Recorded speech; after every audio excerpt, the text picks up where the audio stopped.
Wayne, as he liked to be called, got married. He moved to Chicago in February of 1975. He divorced shortly thereafter, and shortly after that, no one heard from Wayne again. His family thought that he wanted to be just left alone. There was no missing persons filed, nothing. We're here today to announce that we have identified yet another one of the victims of John Gacy's massacres. And that victim is Wayne Alexander. Wayne's family asked me if I could read a short statement here. This is from his sister and from his mother as well. It is hard, even 45 years later, to know the fate of our beloved Wayne. He was killed at the hands of a vile and evil man. Our hearts are heavy. Our sympathies go out to other victims' families. Our only comfort is knowing this killer no longer breathes the same air as we do. We can now lay to rest what happened and move forward by honoring Wayne. We ask that you respect our wishes of privacy as we process this tragedy. I just finished talking with Wayne's mother and his sister and brother. Amazing family. Incredibly thankful for all the work that everybody did to try to bring closure here. They loved him, and they are happy there's closure, but they're obviously very sad, especially under the circumstances in which this occurred. As you all know by now, John Gacy went through the Chicagoland area in the 70s killing people, and at the end of the day he killed at least 33 people, starting in 1972. As I mentioned to you at the beginning, Wayne came here in 75 and was only in here for a short period of time. He had the misfortune of both living in the area where John Wayne Gacy did most of his killing, where he targeted most of his victims. He also had the misfortune of also operating in an area where John Gacy targeted specific people and specific groups as well. We had been investigating this as a result of our efforts to identify the remaining 8. And we were able to piece together a lot of the different parts of this. But frankly, the DNA has diminished. It's not as good and complete as some of the other ones had been. And that's where we have been blessed with different partners who have helped us in bringing this to closure. I want to thank the DNA Doe Project, who have some folks here today who are going to speak. I want to thank the Irwin, North Carolina Police Department, who were particularly helpful. And like always, the University of North Texas Center for Human Identifications. They also were helpful. Where this all came together was, as I said, the initial work that we were doing. We had been going through the DNA. We'd been getting DNA samples sent from families all over the world, frankly, to try to help us make this match in the CODIS system. As we knew from the beginning, this would only work if, in fact, there was going to be matches, if family members had submitted DNA. In this case, the family had not submitted any DNA, and that's where the DNA Project came in so helpful, because they take genealogy genetics, and they work that. So much like the Golden State serial killer, that type of DNA is analyzed primarily usually by people. They submit their DNA for purposes of trying to figure out their genealogy, not necessarily because of missing persons. So the DNA Project, I'll let them explain what they do, they work in that area. So that was an area that we had not been able to access before, because as we've said from the beginning, the reason we're doing this is because technology keeps advancing and techniques and tools keep advancing. And so working with them, they were able to come up with a family tree. We then took that information and we were able to work through that, get contact with family members, get DNA samples from family members, submit it to CODIS to make the match and to close out this case. It was through the hard work of Detective Moran, who's been working on this for, going on a decade now, yes, that we were able to bring this to closure. But I can't say enough to you, it was like the typical painstaking work of finding out when Wayne was last seen, tax records, parking tickets, that we were able to put this all together, combining it with the DNA. The interesting part of it was this tight timeline when Wayne had come into Chicago, and he was only here for about a year before we believe he was killed. We're able to narrow the window when we believe he was killed by John Gacy because of where his body was positioned in the crawl space. He was buried underneath an individual who we know pretty precisely when he was murdered. And so that gives us an end date of March 15th of 1977.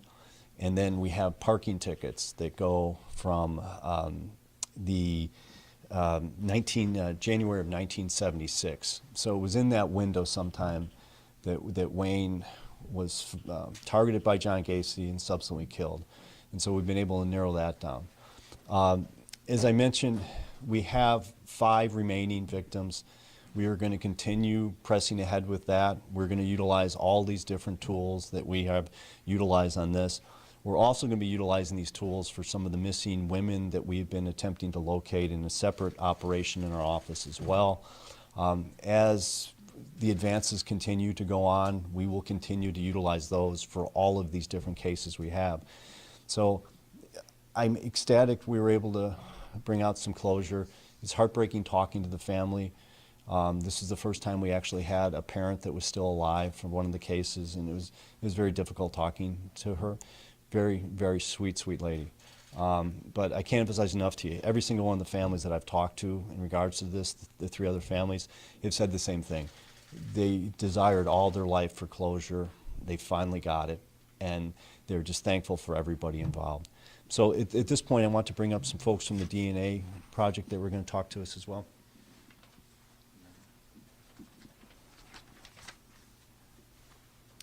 Good afternoon. I'm Margaret Press. I'm the co-founder of the DNA Doe Project, which is a nonprofit, all-volunteer organization dedicated to returning names to victims using investigative genetic genealogy. Back when Lieutenant Moran and I were first discussing using this method in possibly generating leads as a tool to assist them in identifying some of the remaining unidentified victims here in Cook County, we settled on the John Doe known as victim number 5 based on the quality and quantity of the remaining biological sample. So it's really an honor for us to be here today to be here and to have assisted the Cook County Sheriff's Office in bringing the name back to this young man. And now I'd like to just briefly introduce members of the team who are here with us today. There's Kevin Lord, who's our bioinformatics expert.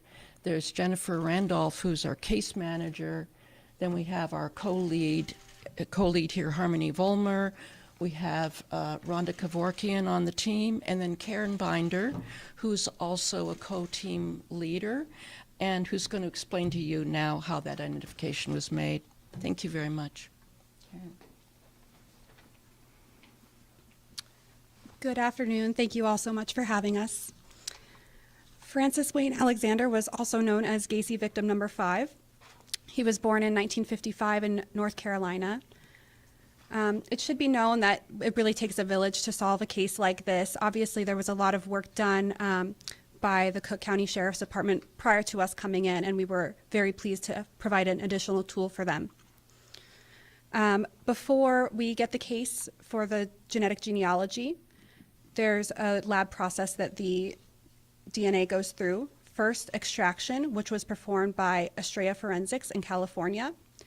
Next, sequencing, which was performed by Hudson Alpha in Alabama.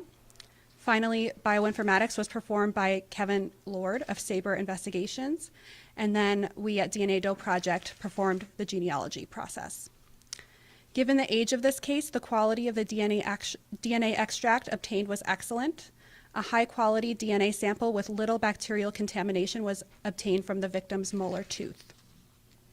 Thankfully, we had several excellent DNA matches resulting in one of our fastest leads, which we provided to the Cook County Sheriff's Department. Those DNA matches are demonstrated in the family trees to my right. Furthermore, the DNA matches in this case were all available on GEDmatch, so that was the only database used for this case. In regards to the family tree, I'll describe briefly the DNA match's relationship to the victim as well as the amount of shared DNA. The amount of shared DNA is expressed in units known as centimorgans, and a higher number of centimorgans shared indicates a closer relationship to the victim. In this case, the highest match was 279 centimorgans. This DNA match turned out to be a second cousin of Francis Wayne Alexander through his maternal great-grandparents. Additionally, on the maternal side, there was a fifth cousin sharing 43 centimorgans. Those are both on the maternal family tree on the left side of the poster. On the paternal side, there were two key matches used. The first was a third cousin once removed at 58.4 centimorgans, and the other was a fifth cousin once removed at 82 centimorgans. Thankfully, the family's research for this case had well-documented lineages, so the genetic genealogy process was fairly straightforward, resulting in a speedy identification of a candidate. That was then provided to Lieutenant Jason Moran, who then followed up to finish solving this case. We have many people to thank in this case, all of whom made this identification possible. First, Sheriff Thomas J. Dart and Lieutenant Jason Moran of the Cook County Sheriff's Department, Estrella Forensics, Hudson Alpha Discovery, and Kevin Lord of Sabre Investigations for lab and bioinformatics work, GEDmatch for the use of their database, the team members, in addition to myself, Kevin Lord and Harmony Volmer, we have Rhonda Kevorkian, Jennifer Stone Randolph, Gina Rather, and Jennifer Leakis. And finally, our generous donors who supported our nonprofit organization and GEDmatch DNA testers who made this identification possible. On behalf of all of us at DNA Doe Project, we offer our deepest condolences to the family of Wayne Alexander. Thank you. And I can't emphasize enough to you the help of the DNA Doe Project. They're an amazing organization, does amazing work, mostly all volunteers who help connect the dots here. As we've told over and over again when people have asked us why are we doing this, there is no end of when we should have compassion in law enforcement. There should be no end. And we should continue until we can identify each and every missing person that we have, whether they're a victim of John Gacy or the victim of a complete stranger or someone they knew. And so people like this organization help us get there because we can't do it without them. We can't do it with the work from Texas. It just won't happen. But this technology keeps advancing, and as we've said before, we're going to this because I can't emphasize enough to you, talking to these different families over these years, all been heartbreaking, but there's this sense of relief that you feel from talking to them that they've been waiting their whole life to get this call, to have this resolved. And it means everything to him.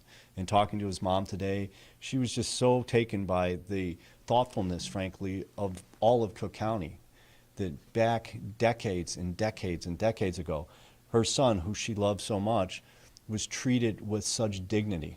There was a full-blown funeral with processions and burial with headstones, and it meant everything to her. And so for all the people involved decades ago, our thanks goes out to you now because you made a family feel much better than they otherwise would. So thank you. Jason's here as well. DNA folks, any questions you guys might want to have? So the well-documented lineage, meaning what, like family Bibles or what does that entail? Records were available. Hi. So a well-documented lineage, what I mean by that is that records were readily available on the resources that we use, such as newspapers.com and other newspaper archives, Ancestry, and there were no surprises in the family tree as far as we could find. So that was another important thing that comes up from time to time in our cases. If we ask Jason, could you kind of just take us through the timeline on this from when you first started with the DNA Doe folks? Can you walk us through that? Yeah, so the first step is a biological sample. So I had removed a molar and part of the jawbone and sent it off to the lab that I had been discussing with DNA Doe Project, because the profile for conventional DNA work and the profile for genetic genealogy are two different profiles. So it's not as if we could use the profile that we have in CODIS and just transfer it over to the to DNA Doe Project. So that round of testing went on. Then after that, it goes on to further testing as as they had discussed, by some bioinformatics, then it gets uploaded, and then eventually they provided a candidate.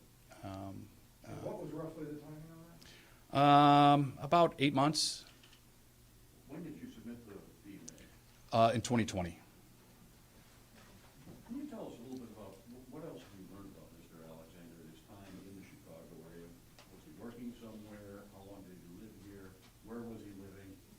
Yeah, so he came to Chicago with his wife at the time. He was married in New York, moved to Chicago in February of 1975, immediately after being married. Moved to the north side of Chicago on Winona Street. His marriage did not last long. They were divorced shortly after. And he worked at various bars and clubs, not labor work, so that was not the association with Gacy. And then really there's no proof of life or no proof of death after early 1976. And that was sort of the key.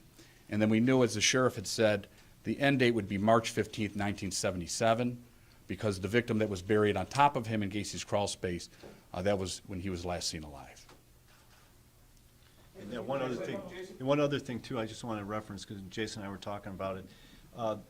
He lived blocks away from where Bill Bundy lived. So one of the other two we have previously identified was someone who resided mere blocks away.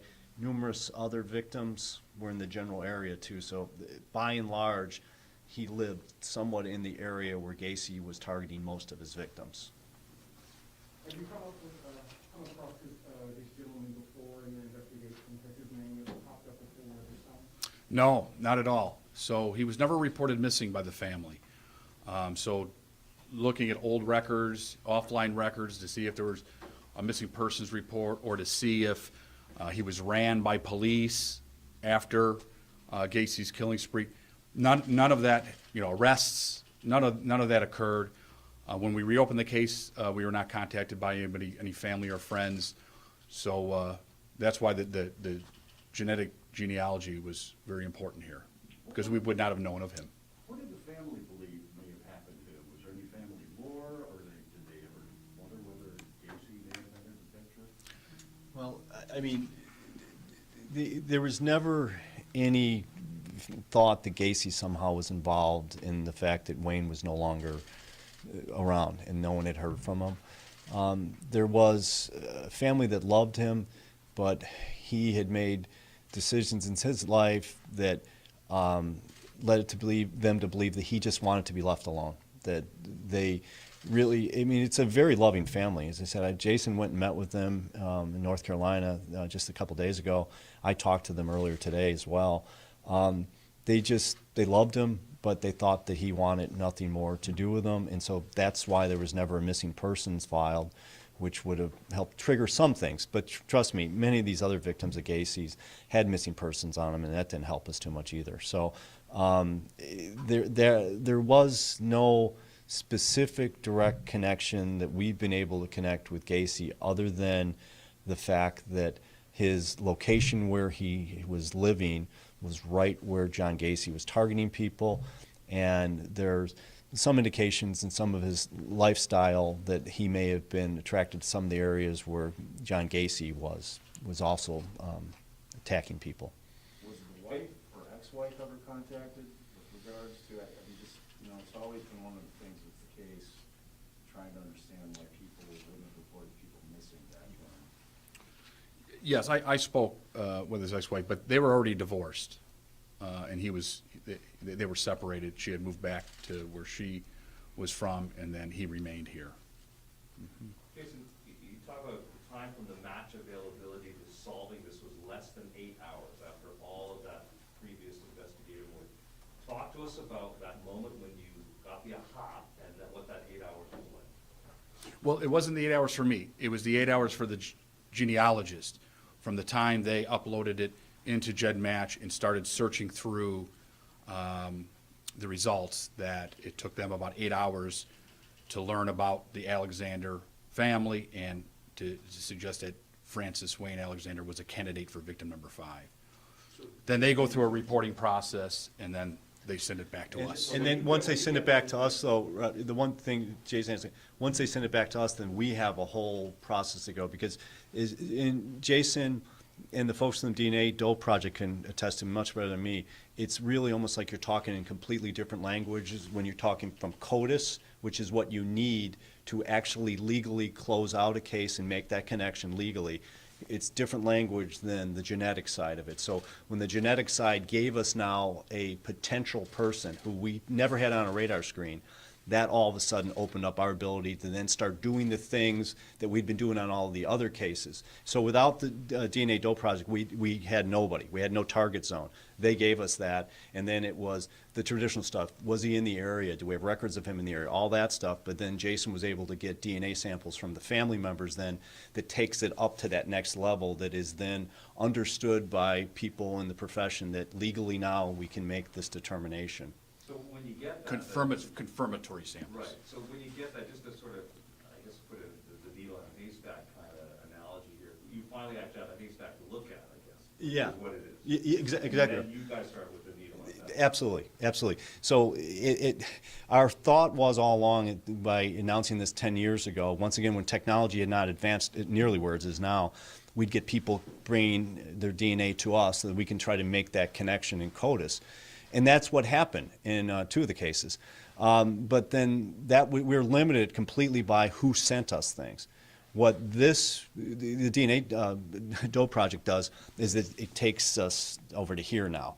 We're now, our universe of people that we potentially can now be connecting is now expanded. So it's no longer incumbent upon us just to have this narrow group of people who submit stuff to us, or people who may have already been in CODIS because of some other reason. Now it's out to here. And so it's just a tremendous help to us. And the folks there, I can't thank them enough. They've been amazing partners to work on. So beyond obviously the Gacy story, maybe Sheriff, if you can, what kind of hope does this give for other families who maybe have lost touch, maybe think that their relative doesn't want to talk to them, what have you? All those thousands and millions of missing persons cases out there. What's the hope? To be honest, that was the first thing that clicked in my head, because we've been working now for over a year on missing persons in Cook County, and particularly focusing on a lot of the women, the female cases as well. And where this could help us is for bodies in the morgue, frankly, that have been left unidentified. That allows us to now sort of work those in a different way too, with a much broader type of lens. So immediately we thought of that as an application that we're going to be applying this to as well. So then what do folks need to do if they may be on the other end of this, if they can help in terms of the investigative process? It's a very Well, I mean, frankly, it comes back to folks who have any belief whatsoever that they have a loved one that's missing, that may have died, to submit their DNA to us. Whether it has anything to do with Gacy or not, it may solve a case that's been sitting unclaimed, and someone who was buried in our indigent burial ground. We now have that in a position now where we can exhume bodies rather quickly. We know all of where people are at and all of those things. So we can start going through that. So we're not even limited by the recent cases in Cook County that are missing. We can go back much further, and we'd like to. And Jason put together a protocol quite a bit ago with the medical examiner for this very purpose. Once again, we didn't have any type of crystal ball that we knew that the DNA Doe Project was going to be there and be so wildly helpful. But we put it together where we now have the ability to find where bodies are buried, extract DNA, and begin to move on things that were seen as impossible before. Sheriff, could we ask Karen a question? Please. Karen, would you just, if you would, you said it was your first hit, and I think that's after everything cooked for 8 hours in the JedMatch system. Your first hit was a second cousin through his maternal great-grandparents, is that correct? That's correct. Okay, but you rattled off some more. I mean, you basically triangulated him to a bunch of rows, correct? That's correct. Would you explain, with every one you get, does that hone you in even closer to the person? Yes. So what we really are looking for is what we call a union couple. A union couple brings together clusters of DNA matches. So I have 4 DNA matches demonstrated on the poster here. There were several more built out in the time that we were working on this case during that 8 hours.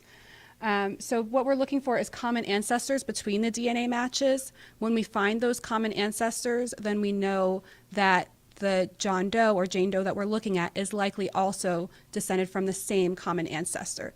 So in this case, we were able to find a few maternal matches in a cluster and a few paternal matches in a cluster. When their parents marry, when two descendants of those common ancestor couples marry one another, that's called a union couple.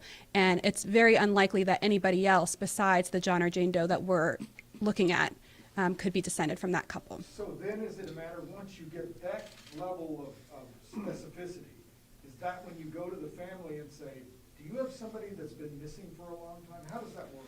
So we at DNA Doe Project never have contact with the family. We always hand over our lead to the investigating agency, which is why our partnership with them is so important. What we do is we do a proof of life search. So we look at newspaper articles. Once we've identified a potential family or candidate, we're looking for all of their children, whether there's any proof of life on them after the time of death of the John or Jane Doe that we're working on. So had you done that in this case? You had already homed in on Francis Wayne Alexander? Yes. So we were looking for any children that could be of the target couple, which was Wayne's parents. We looked at all of their different children, and it seemed like Francis Wayne Alexander was the most likely candidate. We handed that information over to the Sheriff's Department, and then they followed up with the family. In terms of the work that you do, how much of this is, if not predicated on, but helped by commercial DNA sampling systems, 23andMe, genealogy, all that stuff? How much are those kinds of organizations important to what you do? So they are important. They're an important factor. The databases that we use are GEDmatch and Family Tree DNA. Those are the only two databases that we can access for genetic genealogy in partnership with law enforcement. So we do not have any access to 23andMe or Ancestry, which are the more leading commercial databases. However, people that have tested with Ancestry DNA or 23andMe can download their DNA results and upload to this third-party GEDmatch, and that's where the majority of our DNA matches come from. So it's a smaller pool of DNA matches, right? It is a smaller pool. Yes, so we were very fortunate in this case to be able to provide a lead so quickly because it is a smaller pool of testers in the database at GEDmatch and in Family Tree DNA, although Family Tree DNA is larger than GEDmatch. It is a smaller pool of candidates, and there are some underrepresented populations like recent immigrants and people of color. And so in those cases where the John or Jane Doe is from a population that's underrepresented, it's more difficult to identify the John or Jane Doe. So in terms of tracking down Mr.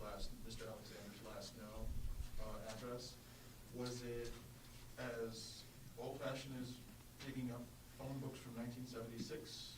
What were the quirks there? Well, a lot of that had to do with traffic tickets. Traffic tickets and Secretary of State records is one thing that was used to learn of an address.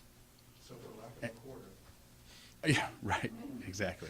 Can you tell, what is the status of the other 5 unidentified victims' DNA? Have you submitted that, all 5 of them, or are you kind of doing it piecemeal? It's being done piecemeal. Mhm. What's the reason for that? Why not just do them all at once? Well, this is our first case using genetic genealogy, so we wanted to make sure that it was effective. Is this the thing you guys have been waiting for all along? Really unleash, all of these unidentified cases, not just the cases, but for everything? Well, that's the point. This is one of the newest investigative tools for investigations of missing and unidentified persons.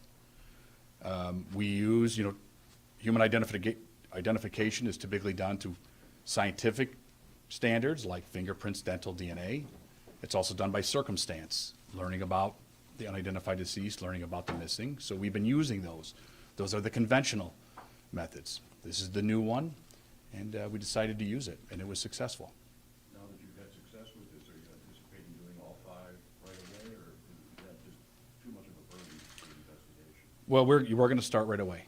With all 5? We're going to discuss it. We have to look and see how much DNA is available for each victim. There's some logistics involved. And there's some other cases too that we have Yeah, unfortunately, that- it's not the only case. Not just in regards to that, but with some of these missing people that we've been working on, particularly ones where we believe there may be a body that was unidentified at the morgue, subsequently probably buried in out at that one cemetery. Those are cases that are really high on the priority list as well. So the Gacy case has always been something we've been working, but I've got these other missing person cases. We have hundreds of other people in Cook County missing, and that doesn't mean this type of technology is going to help in all of those cases, but for ones where there's an unidentified body that was found, this could be really helpful. Tom, did the family indicate whether they may want to reclaim the body? Bring it home? You know, the family has been, as you can imagine, shocked by this, and they wanted to specifically take some time to think that element of it through. But they definitely, when I was just talking to them now, they were planning on coming here soon, but they were, the Chicago weather was something that led them to think maybe spring might be better. And I thought that might be a good idea because they were going to drive from North Carolina here as well. So they're definitely coming in the next few months, but it'll probably be more like in the spring. And from at that point in time, there'll be more of a determination made whether or not they want to leave Wayne here where he was buried or take him back home. Once again, they were just really incredibly overwhelmed talking about how well this unidentified person who turns out to be their son was treated by the people in this county. They were just blown away. Jason brought photographs of like the procession and all the vehicles and all the rest of it, and they were just really taken aback. Okay, so you made the notification. Can you talk a little bit about telling them this news and what the reaction was? Yeah, I mean, I always said death notifications are one of the hardest parts of being a detective. You know, there's no good way to do it, and it doesn't matter if it's someone that died yesterday or if it's someone that died 45 years ago. It's very sensitive, and it was no less with this family. They had 5 generations in one room. They all waiting to hear some news about their missing son and brother and uncle and all that. So it was sensitive. It was emotional, but at the end, all the family agreed. And everyone that the sheriff and I have identified, whether they were a Gacy victim or not a Gacy victim, every family has said it's better to know than not to know. And it's one thing that we took into consideration. We decided to reopen the case. Are we causing more harm by doing this? And every family member we've met with, every family we've helped overwhelmingly said it's better to know than not know, even if the news is your loved one was killed by an evil man. I have to drill down on the parking tickets one more time. Were those? It's traffic tickets. Traffic tickets. Were actual tickets in boxes in a warehouse somewhere, or have they been digitized? It was digital printouts of his file number and the citation code Gotcha. for what it was. So the actual ticket? No, I didn't have the actual ticket. Yeah, just a record of. That's right, of the ticket, yes. But just to tie into where you're going, when Jason got this thing, once again, thanks to the DNA folks here, got to the point where we were getting close, we had to go back to the warehouse with the boxes and pull all the stuff out again and go through it because, as in so many of these other cases, I cannot tell you how many times something that was never really completely identified as what it was and what relevance it had, but was found in his house, if it had any relevance, how many times that turned out to be like wildly relevant. It was like, well, my God, that was his wallet. So Jason was back at the warehouse again too, pulling through all that stuff because we were sort of hoping that maybe there would have been something there. We didn't find that though, but we have in some of the other ones on things that we never thought were going to be connected. Great, thank you, Everett. Thank you. Good job, bud.